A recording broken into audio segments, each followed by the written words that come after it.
വനത്താൽ ചുറ്റപ്പെട്ട പ്രദേശമാണ്. അവിടെ ഒരു സ്ത്രീയുടെ ഉച്ചത്തിലുള്ള നിലവിളി കേൾക്കാം. ഒരു വൃദ്ധയായ സ്ത്രീയുടെ നിലവിളിയാണ് അവിടെ ഉയർന്നു കേൾക്കുന്നത്. അവരുടെ നിലവിളി കേട്ടുകൊണ്ടാണ് അവിടേക്ക് അവരുടെ മകൻ ഓടിയെത്തുന്നത്. നടന്ന സംഭവം അറിഞ്ഞതും അയാൾ നെഞ്ചത്ത് കൈവച്ച് നിലത്തേക്കിരുന്നു. അയാളുടെ കണ്ണു പോയത് ആ പാടികളിലേക്കായിരുന്നു. അവിടെ അയാൾ കണ്ടത് രക്തത്തിൻ്റെ ഒരു ചാലും അവിടെ മണ്ണിൽ പതിഞ്ഞിരിക്കുന്ന ഒരു പുലിയുടെ കാലടയാളവുമായിരുന്നു. ഒരു കാര്യം നിങ്ങൾ ഓർക്കണം, ആ വന്നിരിക്കുന്ന ആള് സാധാരണ ഒരു ഗ്രാമീണനായിരുന്നില്ല, അല്ലെങ്കിൽ സാധാരണ ഒരു കർഷകനായിരുന്നില്ല. ആ ഗ്രാമത്തിൽ തന്നെ ഏറ്റവും നല്ല വേട്ടക്കാരനായിരുന്ന അക്ബർ എന്ന ഒരു വേട്ടക്കാരനായിരുന്നു. അയാളുടെ വീട്ടിലേക്കാണ് ഒരു നരഭോജിയായ പുലി കടന്നു വരികയും അയാളുടെ സ്വന്തം പത്നിയെ അവിടെ നിന്നും പിടിച്ചുകൊണ്ടു പോകുകയും ചെയ്തത്. എന്നാൽ ആ ഗ്രാമത്തിലെ ആളുകൾ ആ നരഭോജിയെ വിളിക്കുന്ന ഒരു പേരുണ്ട്, സൈത്താൻ. അത് വെറുതെ ഒന്നും നാട്ടുകാർ നൽകിയതല്ല. റെഡ്ഡി എന്നൊരു വേട്ടക്കാരൻ ആ നരഭോജിയെ പിടിക്കുവാൻ പോയപ്പോൾ അവിടെ നടന്ന ഭീകരമായ സംഭവത്തിൽ നിന്നും ഗ്രാമത്തിലെ ആളുകൾ നൽകിയതാണ് സൈത്താൻ എന്ന പേര്. ആ പേരിന് പിന്നിൽ എന്താണെന്നും ഇവിടെ നടക്കുന്നത് എന്താണെന്നും ഈ കഥയിലൂടെ നമുക്ക് നോക്കാം. നമ്മൾ ഇന്ന് പറയുവാൻ പോകുന്നത് ജിം കോർബറ്റിൻ്റെയോ അല്ലെങ്കിൽ കെന്നത്ത് ആൻഡേഴ്സൻ്റെയോ അല്ലെങ്കിൽ മറ്റൊരു വേട്ടക്കാരുടെയോ കഥയല്ല. നമ്മൾ ഇന്ന് പറയുവാൻ പോകുന്നത് പുതിയൊരു വേട്ടക്കാരൻ്റെ പുതിയൊരു കഥയാണ്. സൈഫുദ്ദീൻ ഖാൻ എന്ന ഹൈദരാബാദുകാരനായ ഒരു വേട്ടക്കാരൻ്റെ കഥയാണ്. സൈത്താൻ എന്ന് വിളിക്കുന്ന, ആളുകൾ ഭയത്തോടെ മാത്രം നോക്കുന്ന നരഭോജിയായ ഒരു പുള്ളിപ്പുലിയെ വേട്ടയാടാൻ പോയ കഥയാണ്. നിങ്ങൾ ആദ്യമായിട്ടാണ് ഈ കഥ കേൾക്കുന്നതെങ്കിൽ നമ്മൾ ഇങ്ങനെയുള്ള കഥകളാണ് നമ്മുടെ ചാനലിൽ അപ്ലോഡ് ചെയ്യുന്നത്. നിങ്ങൾക്ക് കഥകൾ ഇഷ്ടമാണെങ്കിൽ ചാനൽ ഒന്ന് സബ്സ്ക്രൈബ് ചെയ്ത് വെക്കുക. കഥ കണ്ടുകൊണ്ടിരിക്കുന്നവരോടാണ് നിങ്ങൾ ഒന്ന് ലൈക്ക് ചെയ്യുവാനും പിന്നെ ഹൈപ്പ് ചെയ്യുവാനും മറക്കല്ലേ. പിന്നെ നിങ്ങളുടെ വിലയേറിയ അഭിപ്രായങ്ങൾ കമൻറ്റ് ബോക്സിൽ കമൻ്റായും രേഖപ്പെടുത്തുക. കൂടുതൽ കാര്യങ്ങൾ പറഞ്ഞ് ഞാൻ നിങ്ങളെ മുഷിപ്പിക്കുന്നില്ല. ഇനി നമുക്ക് നേരെ കഥയിലേക്ക് പോകാം. Welcome back to sniper school കഥകളിലൂടെ.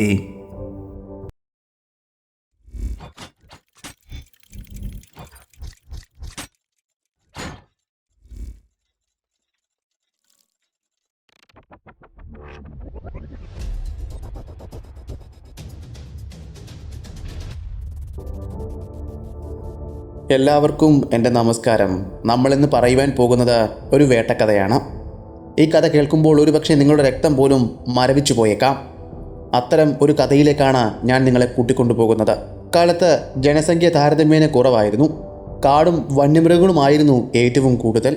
അവിടേക്ക് വീശിയടിക്കുന്ന കാറ്റിൽ മരച്ചില്ലകൾ ഉരയുന്ന ശബ്ദം പോലും കേൾക്കുമ്പോൾ അത് മരണത്തിൻ്റെ വിളി പോലെയാണ് അവിടെയുള്ള ആളുകൾക്ക് തോന്നിക്കൊണ്ടിരുന്നത്. നമ്മുടെ ഇന്നത്തെ ഈ യാത്ര തുടങ്ങുന്നത് ജലാൽപൂർ എന്ന ഗ്രാമത്തിൽ നിന്നാണ്.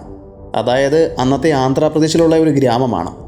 ഇന്ന് പറയുകയാണെങ്കിൽ തെലങ്കാനയിലെ നിസാമാബാദ് ജില്ലയിലെ ഒരു ഉൾപ്രദേശം. അവിടെ അന്ന് പടർന്നു പിടിച്ചത് ഒരു പേടി സ്വപ്നമായിരുന്നു, ഒരു പുള്ളിപ്പുലി. പക്ഷേ അത് വെറും ഒരു പുള്ളിപ്പുലി ആയിരുന്നില്ല. മനുഷ്യൻ്റെ മാംസത്തിൻ്റെ രുചി അറിഞ്ഞ രക്തദാഹിയായ ഒരു ആദംഖോർ ആയിരുന്നു. ആദംഖോർ എന്ന് വെച്ചാൽ നരഭോജി. കടുവയേക്കാൾ അപകടകാരിയാണ് ഈ വർഗമെന്ന് കേട്ടിട്ടുണ്ടോ? പുള്ളിപ്പുലിയുടെ വേട്ടയാടൽ രീതി അത് ഒന്ന് വേറെ തന്നെയാണ്. ഒരു നിഴൽ പോലെ അവൻ നിങ്ങൾക്ക് പിന്നാലെ വരും. ശ്വാസം പോലും അടക്കി പിടിച്ച് മണിക്കൂറോളം അവൻ നിങ്ങളെ നോക്കി അവിടുത്തെയുള്ള ആ ഇരുട്ടിൽ പതുങ്ങിയിരിക്കും. നിങ്ങൾ ഒന്ന് പിന്തിരിഞ്ഞാൽ, അല്ലെങ്കിൽ നിങ്ങളുടെ ഒരു ശ്രദ്ധ ഒരു നിമിഷത്തേക്ക് മാറിയാൽ അവിടെ കഴിയും നിങ്ങൾ. ഒറ്റ കുതിപ്പിന് അവൻ്റെ കൂർത്ത കോമ്പലുകൾ നിന്റെ കഴുത്തിലേക്ക് ആഴത്തിലിറങ്ങും. നിങ്ങൾ അവിടെ മരണപ്പെടും. പ്രശസ്തരായ വേട്ടക്കാരും എഴുത്തുകാരുമായിരുന്ന ജിം കോർബറ്റും കെന്നത്ത് ആൻഡേഴ്സണും അവരുടെ കഥകളിൽ പലപ്പോഴും ഈ ജീവിയെപ്പറ്റി പരാമർശിച്ചിട്ടുണ്ട്. അവർ പറഞ്ഞത് ഇങ്ങനെയാണ്: ഇവരെപ്പോലെ ചതിയന്മാരും ക്രൂരന്മാരുമായ വേറെ ഒരു ജന്തുവും ഈ കാടുകളിലില്ല. നിങ്ങൾ വനത്തിലൂടെ സഞ്ചരിക്കുമ്പോൾ കാടിൻ്റെ ആ വന്യമായ ഗന്ധവും കരിയിലകൾക്ക് മേൽ പതിക്കുന്ന നമ്മുടെ കാലടി ശബ്ദമുണ്ടല്ലോ, അതും ശ്രവിച്ചുകൊണ്ട് നിങ്ങൾ മുന്നിലേക്ക് നീങ്ങുമ്പോൾ അങ്ങ് ദൂരെയുള്ള ആ ഇരുട്ടിൽ അല്ലെങ്കിൽ കുറ്റിക്കാടിൻ്റെ മറവിലിരുന്ന് രണ്ട് കണ്ണുകൾ സൂക്ഷ്മമായി നിങ്ങളെ നിരീക്ഷിക്കുന്നത് നിങ്ങളൊന്ന് ഓർത്തു നോക്കൂ. നിങ്ങൾക്ക് നിൽക്കുന്നിടത്തുനിന്ന് പോലും അനങ്ങുവാൻ പോലും കഴിയില്ല. ഭയം നിങ്ങളെ ആകെ വട്ടം പിടിക്കും. നിങ്ങൾക്ക് എന്ത് ചെയ്യണമെന്ന് പോലും ആ സമയത്ത് മനസ്സിലാക്കാൻ കഴിയില്ല. അപ്പോഴായിരിക്കാം ആ കുറ്റിക്കാടിൽ നിന്നും ആ ശബ്ദവും ഉയർന്നു കേൾക്കുന്നത്. പിന്നെ പറയേണ്ട കാര്യമില്ലല്ലോ. ഇതിലും കഠിനമായ അവസ്ഥകളിലൂടെയാണ് ജലാൽപൂരിലെ ആളുകൾ അന്നത്തെ കാലത്ത് ജീവിച്ചിരുന്നത്. അതും ആ പുള്ളിപ്പുലിയെ ഓർത്ത് ഭയന്നുകൊണ്ട്. ആ പുള്ളിപ്പുലിയുടെ ആദ്യ ആക്രമണം റിപ്പോർട്ട് ചെയ്തത് ഇങ്ങനെയാണ്. അന്ന് സാധാരണ ഒരു വൈകുന്നേരമായിരുന്നു. ജലാൽപൂരിൽ നിന്നും ഒരു പാവം മനുഷ്യൻ വീടിൻ്റെ അടുപ്പ് പോയിക്കുവാനുള്ള കുറച്ച് വിറക് സംഘടിപ്പിക്കുവാൻ വേണ്ടി അടുത്തുള്ള കാട്ടിലേക്ക് ഒന്ന് പോയി. അയാൾ പോയിട്ട് സമയം ഒരുപാടായി. വൈകുന്നേരമായിട്ടും അയാളെ കാണാത്തതിനെ തുടർന്ന് അദ്ദേഹത്തിൻ്റെ വീട്ടുകാരും അയൽക്കാരുമെല്ലാം അയാളെ തിരക്കി അവിടേക്ക് പോകുവാൻ തീരുമാനിച്ചു. അതിനുവേണ്ടി കുറച്ച് വടികളും റാന്തൽ വിളക്കുകളും എല്ലാം എടുത്തുകൊണ്ട് അവർ ആ കാട്ടിലേക്ക് അയാളെ അന്വേഷിച്ച് യാത്ര തിരിച്ചു. അവിടേക്ക് വീശിയടിക്കുന്ന കാറ്റിൻ്റെ ശബ്ദം, മരങ്ങൾ ചലിക്കുമ്പോഴുള്ള ശബ്ദവും അവിടെ മുഴങ്ങി കേൾക്കുവാൻ കഴിയുമായിരുന്നു. എങ്കിലും അവരാരും ഭയപ്പെട്ടില്ല. ഉറക്കെ വിളിച്ചുകൊണ്ട് അവർ മുന്നിലേക്ക് തന്നെ നടന്നു. അങ്ങനെ കുറച്ചു ദൂരം മുന്നിലേക്ക് നടന്നു ചെന്നപ്പോൾ ചുള്ളിക്കെട്ടുകൾ വെട്ടിയിട്ടേക്കുന്നതും കൂട്ടിയിട്ടേക്കുന്നതും അവർ കണ്ടു. അതിൻ്റെ അരികിൽ തന്നെ ആ കാഴ്ചയും അവർ കാണാൻ ഇടയായി. അവിടെ ഒരു വശത്ത് മാത്രം ചെടികളും കുറ്റിക്കാടുകളുമെല്ലാം വളഞ്ഞൊടിഞ്ഞിരിക്കുന്ന പാടുകളാണ് അവർ കണ്ടത്. അവിടേക്കെത്തിയ ആളുകൾ ആ റാന്തൽ വെളിച്ചവുമായി അവിടേക്ക് നടന്നു. ആ പാടുകൾ അവരെ കൊണ്ടുപോയത് അടുത്തുണ്ടായിരുന്ന ഒരു കുറ്റിക്കാടിൻ്റെ അരികിലേക്കായിരുന്നു. അവിടെ കണ്ട രക്തപ്പാടുകളും കീറിയ വസ്ത്രത്തിൻ്റെ തുണ്ടുകളുമെല്ലാം അവരെ നയിച്ചത് അവിടേക്ക് തന്നെയായിരുന്നു. അവർ ആ കുറ്റിക്കാടിൻ്റെ അരികിലേക്ക് എത്തുകയും കാടൊന്ന് വകഞ്ഞു മാറ്റി നോക്കുകയും ചെയ്തു. അക്ഷരാർത്ഥത്തിൽ ആ റാന്തലിൻ്റെ വെളിച്ചം വന്നു വീണത് കട്ട പിടിച്ച രക്തത്തിലേക്കായിരുന്നു. രക്തത്തിൽ കുളിച്ചു കിടക്കുന്ന ആ ഗ്രാമീണനെ ആയിരുന്നു അവർ കണ്ടിരുന്നത്. ശരീരത്തിൻ്റെ ഒരു ഭാഗം മുഴുവൻ ആ പുള്ളിപ്പുലി ആക്രാന്തത്തോടെ കഴിച്ചു തീർത്തിരുന്നു. ആ കാഴ്ച കണ്ടതും ഉച്ചത്തിൽ നിലവിളിക്കുകയല്ലാതെ അവിടെ ഉണ്ടായിരുന്നവർക്ക് മറ്റൊന്നും ചെയ്യുവാനുണ്ടായിരുന്നില്ല. അവർ വളരെ പ്രയാസപ്പെട്ട് തന്നെ ആ കുറ്റിക്കാടിനുള്ളിൽ നിന്നും ആ രാത്രിയിൽ തന്നെ ആ ശരീരം പുറത്തെടുത്തു. അപ്പോഴാണ് അവർ ആ സത്യം തിരിച്ചറിഞ്ഞത്. ആ വനത്തിൽ നരഭോജിയായ ഒരു പുലിയുണ്ട് എന്ന്. അതിൻ്റെ കാലടയാളങ്ങൾ അതിൻ്റെ അടുത്തു നിന്ന് തന്നെ അവർക്ക് കിട്ടിയിരുന്നു. അതിൽ നിന്ന് ഈ സംഭവത്തിലെ പ്രതി ഒരു പുലി തന്നെയാണെന്ന് അവർക്ക് മനസ്സിലായിരുന്നു. കാരണം കടുവയുടെയും പുലിയുടെയും കാൽപ്പാടുകൾ തിരിച്ചറിയാനുള്ള കഴിവെല്ലാം അവർക്കുണ്ടായിരുന്നു. കാരണം അവർ ജനിച്ചതും വളർന്നതും ആ കാടിൻ്റെ മടിയിൽ തന്നെയാണ്. പിന്നീട് അങ്ങോട്ടുള്ള ദിവസങ്ങളിൽ ജലാൽപൂരിലേക്ക് വീശിയടിച്ചിരുന്ന കാട്ടിൽ പോലും രക്തത്തിൻ്റെ ഗന്ധമായിരുന്നു ഉണ്ടായിരുന്നത്. നരഭോജിയായി തീർന്ന ആ പുള്ളിപ്പുലിയുടെ രണ്ടാമത്തെ ആക്രമണം അരങ്ങേറിയത് ഗ്രാമത്തിൽ നിന്നും അടുത്തുള്ള അരുവിയിലേക്ക് വെള്ളം ശേഖരിക്കുവാൻ പോയ ഒരു ഗ്രാമീണനെ കൊന്നുകൊണ്ടാണ്. അയാൾ ഏകദേശം വൈകുന്നേരമായപ്പോഴേക്കുമാണ് അരുവിയുടെ അരികിലേക്ക് ജലമെടുക്കുവാൻ വേണ്ടി പോയത്. എന്നാൽ പിന്നീട് അയാൾ ഗ്രാമത്തിലേക്ക് തിരിച്ചെത്തിയിട്ടില്ല. അയാളുടെ സുഹൃത്തുക്കളോ ബന്ധുക്കളോ ഉറ്റവരോ ഉടയവരോ ഒന്നും തന്നെ അയാളുടെ ശവശരീരം പോലും കണ്ടില്ല. അയാൾ മരിച്ചു എന്നതിന് തെളിവ് അവശേഷിപ്പിച്ചത് ആ നദിയുടെ തീരത്തേക്ക് ചെന്ന് നോക്കിയപ്പോൾ കണ്ട ആ പൊട്ടിയ കുടത്തിൻ്റെയും അവിടെ കണ്ടെത്തിയ രക്തത്തിൻ്റെ പാടുകളും വെച്ചുകൊണ്ടാണ്. അതിൻ്റെ അരികിൽ തന്നെ ആ പുലിയുടെ കാലടയാളം ഉണ്ടായിരുന്നു. അതോടുകൂടി അവിടുത്തെ ഗ്രാമത്തിലെ ആളുകൾ ഒരു നിഗമനത്തിലെത്തി. ഇവിടേക്ക് വെള്ളം ശേഖരിക്കുവാൻ വന്ന അയാളെ ആ പുലി പിടിച്ചുകൊണ്ടുപോയി എന്ന്. എന്നാൽ പിന്നീട് അയാളുടെ ശവശരീരം പോലും കണ്ടെത്തുവാൻ അവിടുത്തെ ആളുകൾക്ക് കഴിഞ്ഞില്ല. പിന്നീട് പുലിയുടെ ഭാഗത്തു നിന്നും ഉണ്ടാകുന്ന മൂന്നാമത്തെ ആക്രമണം അതൊരു ഉച്ച സമയത്താണ്. ഗ്രാമത്തിൻ്റെ വയലിൽ ഒരാൾ പണിയെടുത്തുകൊണ്ടിരിക്കുന്ന സമയമാണ് അത് സംഭവിച്ചത്. അയാളുടെ ഉച്ചത്തിലുള്ള നിലവിളി കേട്ട് അവിടേക്ക് ആളുകൾ ഓടിയെത്തിയപ്പോഴേക്കും എല്ലാം കഴിഞ്ഞു പോയിരുന്നു. അവിടെ മിച്ചം വന്നത് കുറച്ച് രക്തത്തുള്ളികളും ആ പുലിയുടെ കാൽപ്പാടും മാത്രമാണ്. അയാളെ എവിടേക്കാണ് കൊണ്ടുപോയതെന്ന് പോലും ആൾക്കാർക്ക് കണ്ടെത്താൻ കഴിഞ്ഞില്ല. കുറച്ചാഴ്ചകൾ കൊണ്ട് മാത്രം ആ പുലി കാലവരിക്കയച്ചവരുടെ എണ്ണം 12 ഉയർന്നു. അങ്ങനെ ആ ഗ്രാമത്തിലുള്ള നാട്ടുകാർ ആ പുലിക്കൊരു പേരിട്ടു, ശൈത്താൻ. അവൻ വെറുമൊരു പുലിയല്ല എന്ന് അവിടുത്തെ ആളുകൾ ഉറച്ചു വിശ്വസിച്ചു. അതിന് കാരണം ആ നാട്ടുകാർക്കുണ്ടായ ഒരു അനുഭവമായിരുന്നു. ആ ഗ്രാമത്തിലുണ്ടായിരുന്ന റെഡ്ഡി സാഹിബിനാണ് ആ അനുഭവം ഉണ്ടായത്. അതിന് പിന്നാലെയാണ് ഈ പുലിയെ ഷെയ്ത്താൻ എന്ന് അവിടുത്തെ ഗ്രാമത്തിലെ ആളുകൾ വിളിക്കുവാൻ തുടങ്ങിയത്. എന്താണ് സംഭവം എന്നല്ല ഇപ്പോൾ നിങ്ങൾ ആലോചിക്കുന്നത്, ഞാൻ പറയാം. നരഭോജിയായ പുലിയുടെ ശല്യം വല്ലാതെ ആ ഗ്രാമത്തിൽ കൂടിയതോടെ റെഡ്ഡി സാഹിബ് എന്ന് അവിടുത്തെ ആളുകൾ വിളിക്കുന്ന റെഡ്ഡി തൻ്റെ റൈഫിലുമായി ആ പുലിയെ വേട്ടയാടുവാൻ വേണ്ടി പോയി. അദ്ദേഹം ഒറ്റയ്ക്കായിരുന്നില്ല, കുറച്ച് ഗ്രാമീണരും അദ്ദേഹത്തിനൊപ്പം ഉണ്ടായിരുന്നു. പുലിയെ കണ്ടുവെന്ന് പറയുന്ന സ്ഥാനം ലക്ഷ്യമാക്കിയായിരുന്നു അവർ പോയത്. അദ്ദേഹത്തിൻ്റെ കൈവശം അന്നുണ്ടായിരുന്നത് 500 എക്സ്പ്രസ് എന്ന റൈഫിലായിരുന്നു. അങ്ങനെ അവസാനം വനത്തിലൂടെ യാത്ര ചെയ്ത് ആ പുലിയുണ്ട് എന്ന് പറയപ്പെടുന്ന ആ കുറ്റിക്കാടിന് സമീപത്ത് അവർ എത്തിച്ചേർന്നു. ഗ്രാമത്തിലെ ആളുകളെല്ലാം തികഞ്ഞ നിശബ്ദതയിലായി. റെഡ്ഡി സാഹിബ് തൻ്റെ റൈഫിൾ എടുത്ത് തോളിലേക്ക് ഉയർത്തി വെച്ചു. ആ പുള്ളിപ്പുലിയെ അദ്ദേഹം കണ്ടിരുന്നു. തൻ്റെ റൈഫിൾ അതിന് നേരെ തന്നെ ചൂണ്ടി തന്നെ നിന്നു. കുറച്ച് സമയം കഴിഞ്ഞപ്പോഴേക്കും ആ കുറ്റിക്കാടിൻ്റെ മറവിൽ നിന്നും ആ പുലി പുറത്തേക്കെത്തി. ആ തിളങ്ങുന്ന കണ്ണുകൾ ആ റെഡ്ഡിയെ മാത്രം രൂക്ഷമായി നോക്കി. അദ്ദേഹത്തിൻ്റെ കൂടെ അവിടേക്ക് വന്ന ഗ്രാമീണരെല്ലാം പകച്ചു നിന്നുപോയി. അക്ഷരാർത്ഥത്തിൽ രക്തം മരവിക്കുന്ന ഒരു കാഴ്ച തന്നെയായിരുന്നു അവർ അവിടെ കണ്ടത്. റെഡ്ഡി സാഹിബിൻ്റെ തോക്കിൻ്റെ കുഴൽ ചൂണ്ടി നിൽക്കുന്നത് ആ മഞ്ഞക്കണ്ണുകൾക്ക് നടുവിലേക്കാണ്. അതായത് ആ 2 മഞ്ഞക്കണ്ണുകൾക്ക് നടുവിലേക്ക്, അതായത് ആ പുലിയുടെ നെറ്റിയിലേക്ക്. എല്ലാം തികഞ്ഞ നിശബ്ദതയിലേക്ക് മാറി. വളരെ വേഗം തന്നെ റെഡ്ഡി സാഹിബിൻ്റെ തോക്ക് ഗർജിച്ചു. അതിൽ നിന്നും തിര പാഞ്ഞു പോകുന്നതും പുലിയുടെ ശരീരത്തിൽ നിന്നും രക്തം ചീതുന്നതുമെല്ലാം അവിടെ നിന്നവരെല്ലാം കണ്ടതാണ്. എന്നാൽ ആ പുലി ഒന്ന് ഗർജിച്ചുകൊണ്ട് അടുത്തുള്ള വനത്തിലേക്ക് പതിയെ നടന്നു പോകുക മാത്രമാണ് ചെയ്തത്. അതായത് റെഡ്ഡി സാഹിബിൻ്റെ തോക്കിൽ നിന്നും പോയ ആ തിരയുണ്ടല്ലോ, അത് അതിൻ്റെ ശരീരത്തിൽ തറച്ച് കയറിയിട്ടില്ലെന്ന ഭാവത്തിലായിരുന്നു അത് അവിടെ നിന്നും നടന്നു നീങ്ങിയത്. അതോടുകൂടിയാണ് ആ ഗ്രാമത്തിലെ ആളുകൾക്ക് ഭയമേറിയത്. ആ പുലിയെ റൈഫിളുകൾ കൊണ്ട് കീഴടക്കാൻ കഴിയില്ല എന്ന സത്യം അവിടുത്തെ ആളുകൾ മനസ്സിലാക്കുകയും അതുപോലെ തന്നെ ആ പുലിയെ ഷെയ്ത്താൻ എന്ന പേരിൽ അവിടുത്തെ ആളുകൾ ഉറക്കെ വിളിക്കുവാനും തുടങ്ങിയത് അതുകൊണ്ടാണ്. ഈ ഒരു പേര് മാത്രമായിരുന്നില്ല അവിടുത്തെ ഗ്രാമീണർ അവനെ വിളിച്ചുകൊണ്ടിരുന്നത്. അവന് മറ്റൊരു പേര് കൂടി ഉണ്ടായിരുന്നു, ഖാരി. ആ പേര് അവന് വീണത് എങ്ങനെയാണെന്ന് നിങ്ങൾക്കറിയാമോ? ജലാപൂരിനടുത്തുള്ള ഉപ്പുവെള്ളം നിറഞ്ഞ ഒരു തടാകമുണ്ടായിരുന്നു. ആ തടാകത്തിന് ചുറ്റുമായിരുന്നു പിന്നീട് ആ പുലി തൻ്റെ വിഹാര കേന്ദ്രമായി തിരഞ്ഞെടുത്തിരുന്നത്. ആ തടാകത്തെ അവിടുത്തെ ആളുകൾ വിളിച്ചിരുന്നത് ഖാരി എന്നാണ്. ആ പേര് തന്നെയാണ് ആ പുലിയെയും അവർ വിളിച്ചത്, ഖാരി. അതെങ്ങനെയാണെന്നറിയാമോ?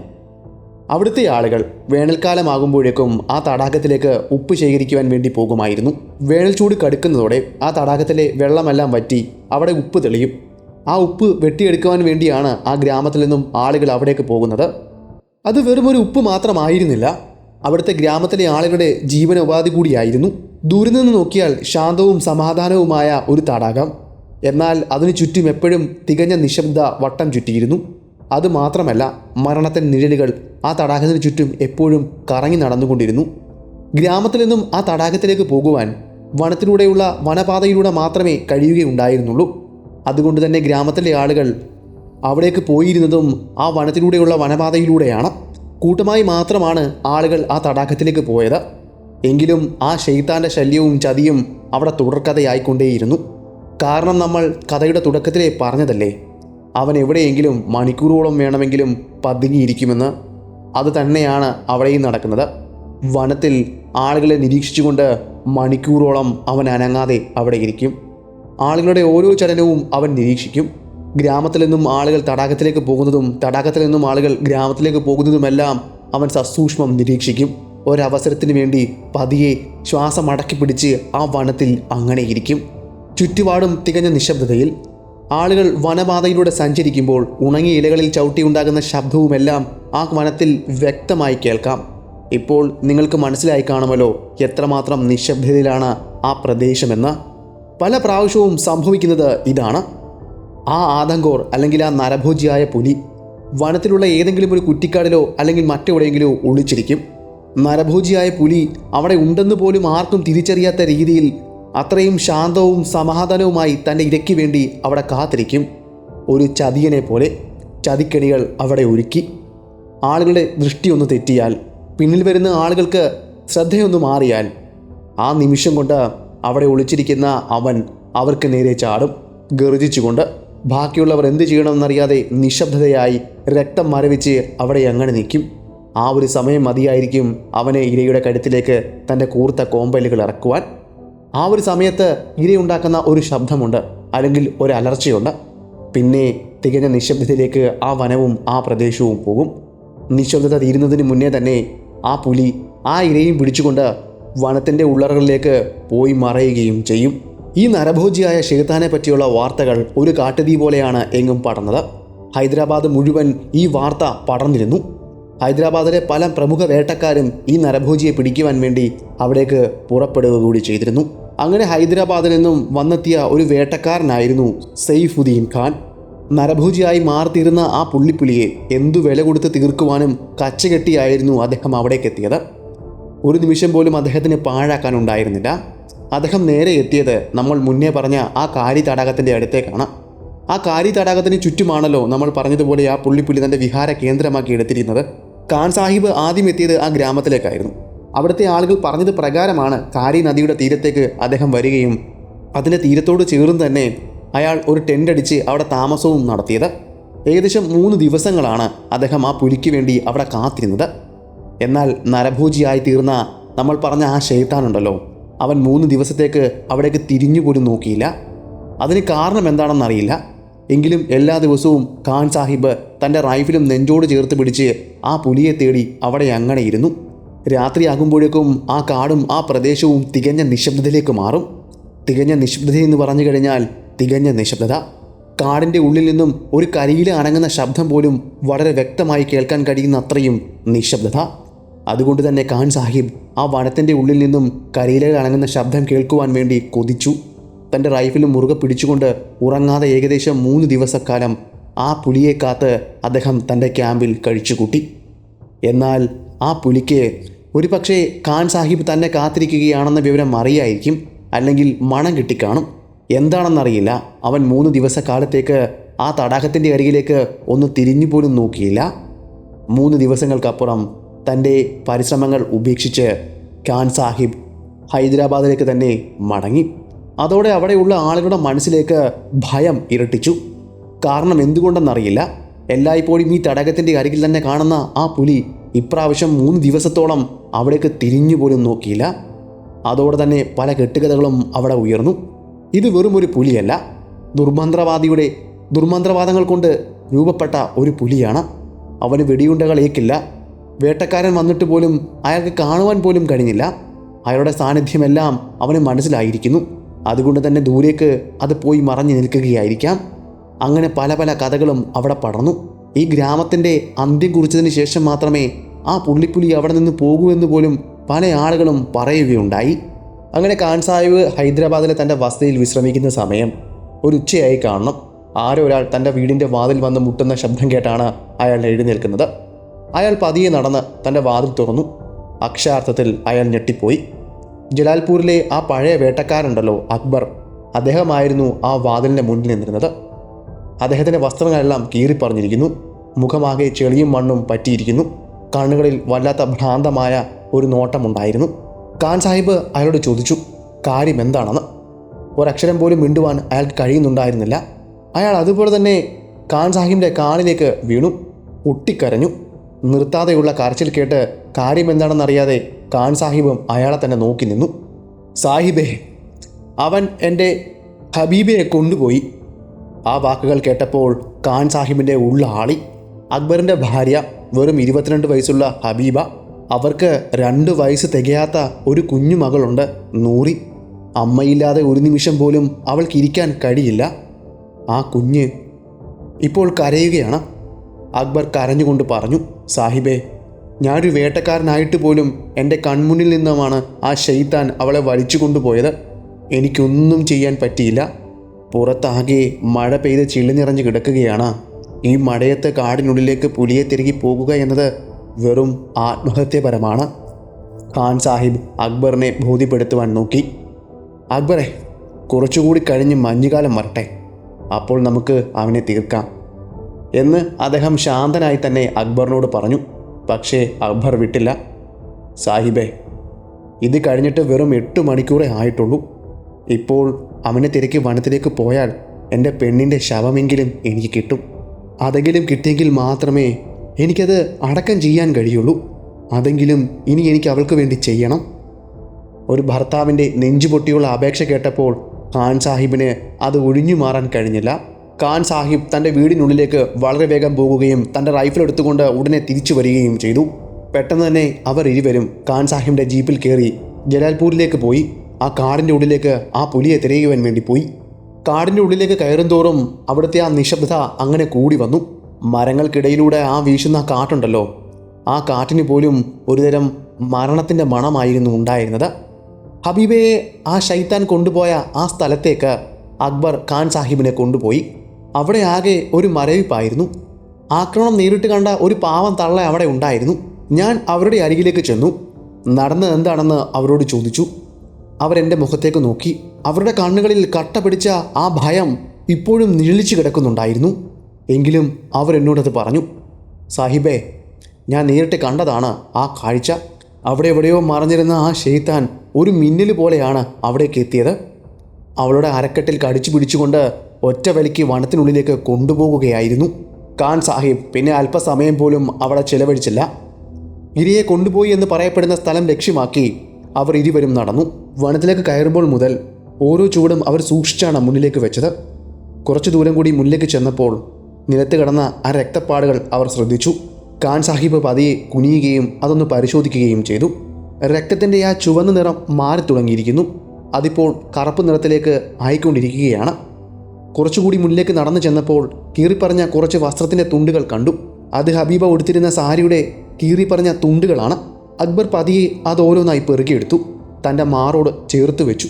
അയാളുടെ കണ്ണുനിൽ നിന്നും കണ്ണുനീർ ധാരധാരയായി പുറത്തേക്കൊഴുകി. ഖാൻ സാഹിബ് അക്ബറിനെ ഒന്ന് സമാധാനിപ്പിച്ചു. എന്നിട്ട് അവർ വീണ്ടും ആ പുലിയെ അന്വേഷിച്ച് മുന്നിലേക്ക് നടന്നു.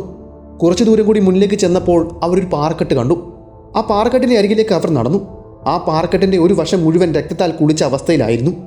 അതിൻ്റെ അർത്ഥം ആ പുലി തൻ്റെ ഇരയെ കൊണ്ടുപോകുന്ന വഴി അല്പസമയം ഇവിടെ കടന്ന് വിശ്രമിച്ചു എന്നാണ്. നിങ്ങളൊന്ന് ആലോചിച്ചു നോക്കൂ, എത്ര ഭീകരമായ അവസ്ഥയാണ് അത് എന്ന്. അങ്ങനെ അവർ അവിടെ നിന്നും വീണ്ടും മുന്നിലേക്ക് നടന്നു. മുന്നിലേക്ക് നടക്കും തോറും കാടിൻ്റെ കട്ടി കൂടിക്കൂടി വരുന്നു. അങ്ങനെ കുറച്ചു ദൂരം അവർ മുന്നിലേക്ക് നടന്നു. വള്ളിപ്പടർപ്പുകളും കുറ്റിക്കാടുകളുമെല്ലാം വകഞ്ഞു മാറ്റി മുൾച്ചെടികൾക്കിടയിലൂടെ അവർ ആ സ്ത്രീയുടെ ശരീരം അന്വേഷിച്ച് മുന്നിലേക്ക് നടന്നു. അങ്ങനെ മുന്നിലേക്ക് നടക്കുന്നതിൻ്റെ കൂട്ടത്തിൽ ഖാൻ സാഹിബിൻ്റെ കണ്ണിൽ ഒരു മഞ്ഞ നിറം ഉടക്കി. അദ്ദേഹം വളരെ പെട്ടെന്ന് നിന്നു. അവിടേക്ക് സൂക്ഷ്മമായി നോക്കി. അപ്പോഴേക്കും അക്ബർ അവിടേക്ക് ഓടി വന്നു. അദ്ദേഹം വിളിച്ചു പറയുന്നുണ്ടായിരുന്നു, സാഹിബേ, അത് ഹബീബയുടെ ചേലയാണ്. അവിടെ ഉടുത്തിരുന്ന ആ സാരിയുടെ ഒരു കഷ്ണമാണ് സാഹിബെ ആ കിടക്കുന്നത്. അദ്ദേഹം നിലവിളിച്ച് പൊട്ടിക്കരഞ്ഞു. അദ്ദേഹം ഓടിപ്പോയി അതെടുത്തു. അയാളുടെ കണ്ണുകളിൽ നിന്നും കണ്ണുനീര് ഇറ്റിറ്റ് നിലത്തേക്ക് വീണു. ഖാൻ സാഹിബ് അദ്ദേഹത്തെ ആശ്വസിപ്പിച്ചു. അതിനുശേഷം മുള്ളുകൾ നിറഞ്ഞ ആ പ്രദേശത്തു കൂടി അവർ വീണ്ടും മുന്നിലേക്ക് നടന്നു. വനത്തിൻ്റെ കട്ടി പതിയെ പതിയെ കൂടി വന്നു. പിന്നീട് അത് തുറന്നത് ഒരു ഓപ്പണായ ഒരു പ്രദേശത്തേക്കായിരുന്നു. പുല്ലുകൾ കൊണ്ട് നിറഞ്ഞ ഒരു പുൽമൈതാനിയിലേക്ക്. മുട്ടോളം പുല്ലുകൾ വളർന്നു നിൽക്കുന്നു. ആ തുറന്ന മൈതാനിയിലേക്ക് എത്തിയപ്പോഴേക്കും ഖാൻ സാഹിബ് ഒന്ന് നിന്നു. അദ്ദേഹത്തിൻ്റെ കണ്ണുകൾ പോയി വീണത് അമർന്നു കിടക്കുന്ന പുല്ലുകൾക്കിടയിലേക്കായിരുന്നു. അവിടെ രക്തത്തിൻ്റെ പാട് വ്യക്തമായി കാണാൻ കഴിഞ്ഞു. അദ്ദേഹം ആ രക്തത്തിൻ്റെ പാടും അതുപോലെ പുല്ലുകൾ അമരുന്ന ദിശയിലേക്കും അദ്ദേഹം നോക്കി. അദ്ദേഹത്തിൻ്റെ കണ്ണ് ചെന്ന് അവസാനിച്ചത് രക്തം തളം കെട്ടി കിടക്കുന്ന ഒരു പ്രദേശത്തേക്കായിരുന്നു.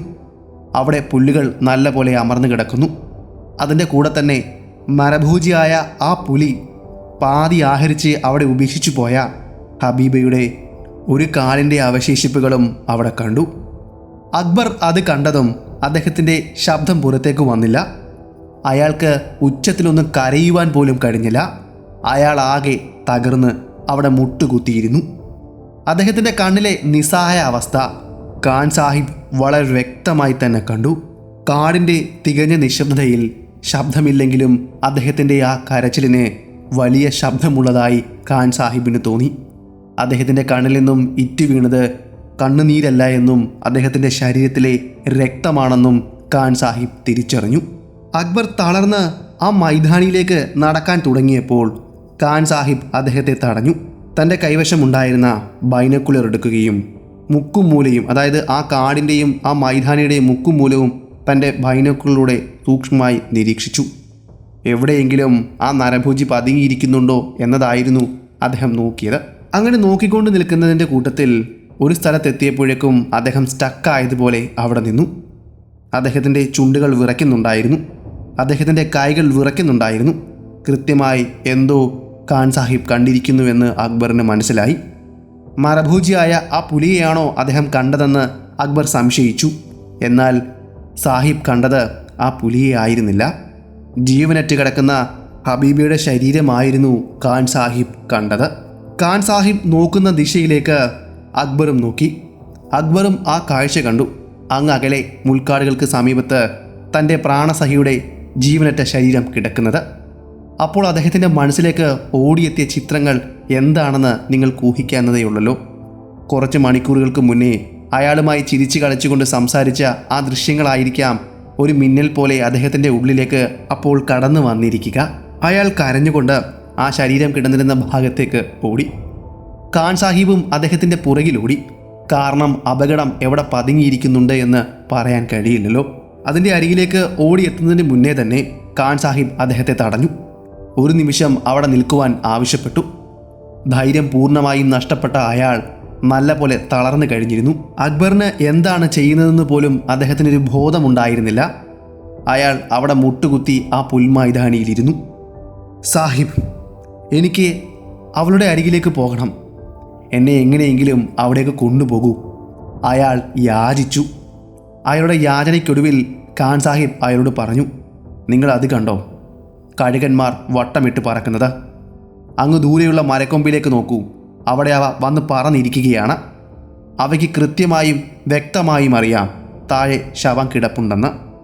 എന്നിട്ടും എന്തുകൊണ്ടാണ് അവ അതിൻ്റെ അരികിലേക്ക് പറന്നു വരാത്തത്? സാധാരണഗതിയിൽ ഒരു ശവം കണ്ടു കഴിഞ്ഞാൽ അവ ഭ്രാന്ത് പിടിച്ച് അവിടേക്ക് വന്ന് അതിൻ്റെ മാംസം കൊത്തിപ്പറിച്ച് കീറിയെടുക്കുന്നതാണ്.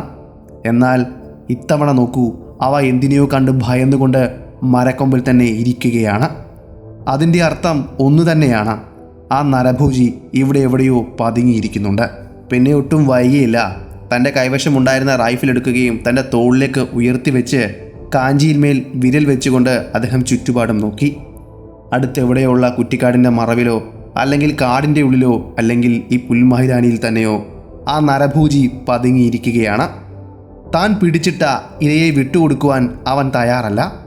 അതിനെ എടുക്കുവാൻ വന്നാൽ അവരെ ആക്രമിക്കുവാൻ വേണ്ടി എവിടെയോ പതുങ്ങിയിരിക്കുകയാണ്.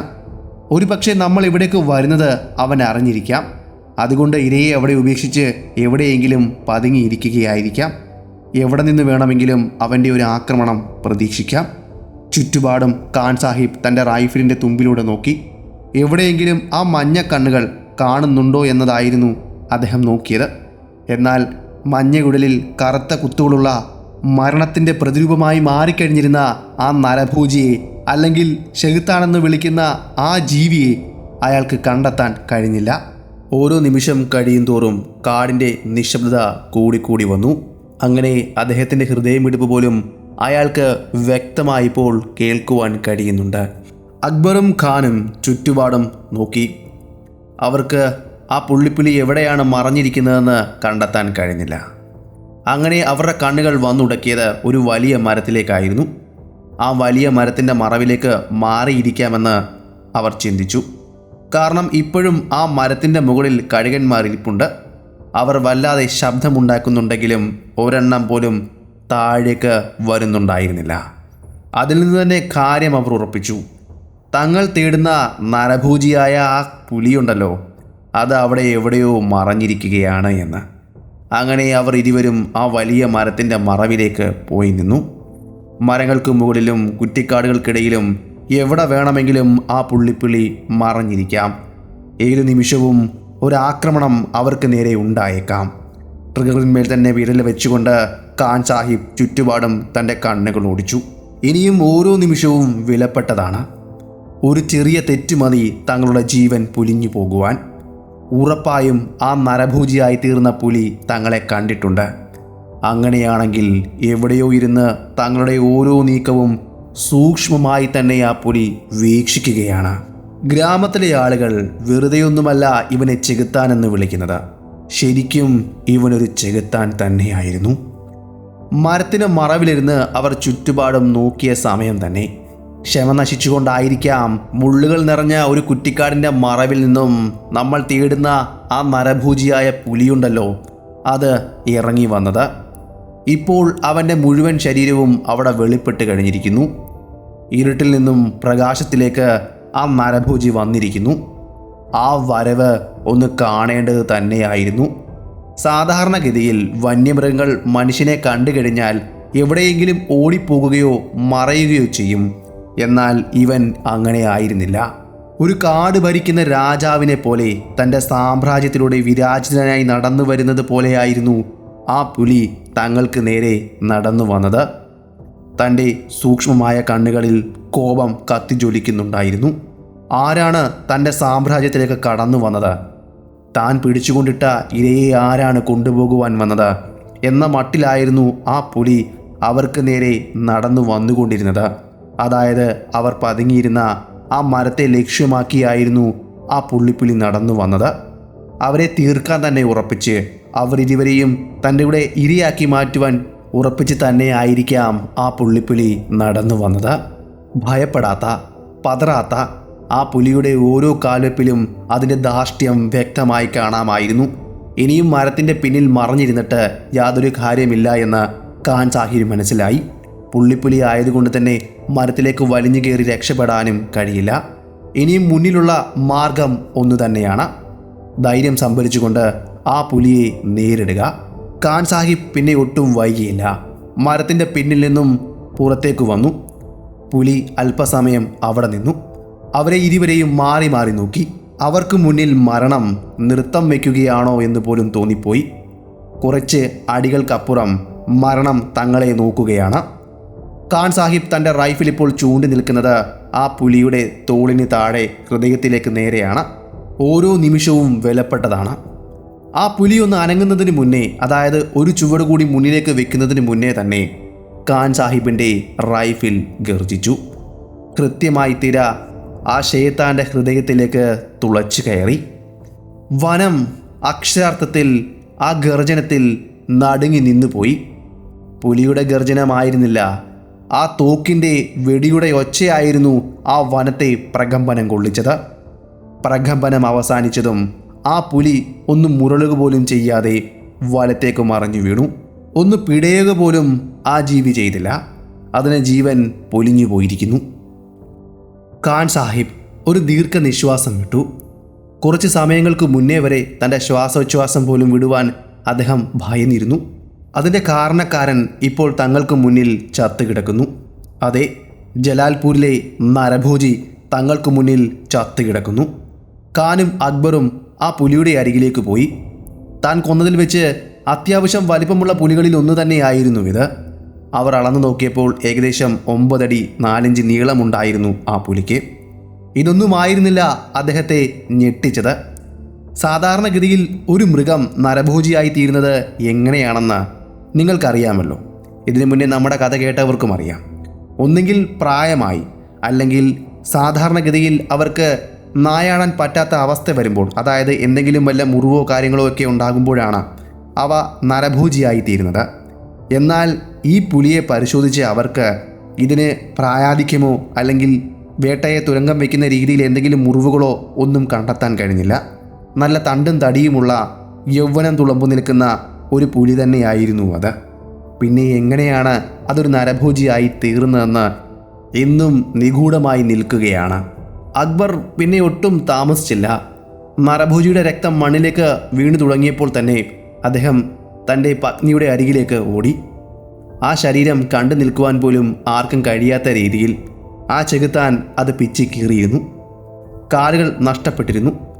ശരീരത്തിൽ നിന്നും മാംസം പാതിയോളം ആ പുലി ആഹരിച്ചു കഴിഞ്ഞിരുന്നു. മുഖവും ശരീരവും മുഴുവൻ വികൃതമായിരുന്നു. ആരുടെ ശരീരമാണെന്ന് പോലും തിരിച്ചറിയാൻ പറ്റാത്ത രീതിയിലായിരുന്നു ആ മാംസപിണ്ഡമായി തീർന്ന ആ ശരീരം അവിടെ കിടന്നിരുന്നത്. അതിൻ്റെ അരികിലിരുന്ന് അക്ബർ നിലവിളിച്ചു കരഞ്ഞു. അദ്ദേഹത്തിൻ്റെ നിലവിളിയായിരുന്നു പിന്നീട് ആ തികഞ്ഞ നിശബ്ദതയിലായി തീർന്നിരുന്ന ആ വനത്തിൻ്റെ നിശബ്ദതയെ കീറി മുറിച്ചുകൊണ്ട് ഉയർന്ന് കേട്ടുകൊണ്ടിരുന്നത്. അത് ഹൃദയഭേദകമായ ഒന്നുകൂടിയായിരുന്നു. നമ്മുടെ ഇന്നത്തെ കഥ ഇവിടം കൊണ്ട് അവസാനിക്കുകയാണ്. ഞാൻ ഈ പറഞ്ഞ കഥ നിങ്ങൾക്ക് ഇഷ്ടമായെങ്കിൽ ചാനൽ സബ്സ്ക്രൈബ് ചെയ്യുന്ന കാര്യമൊന്ന് പരിഗണിക്കുക. അതുപോലെ നിങ്ങളുടെ ഇഷ്ടം കമൻറ്റിലൂടെയും ലൈക്കിലൂടെയും അറിയിക്കുക. അപ്പോൾ പുതിയൊരു വീഡിയോയുമായി ഞാൻ അടുത്ത ദിവസം വരുന്നതായിരിക്കും. അതുവരെ ഗുഡ് ബൈ.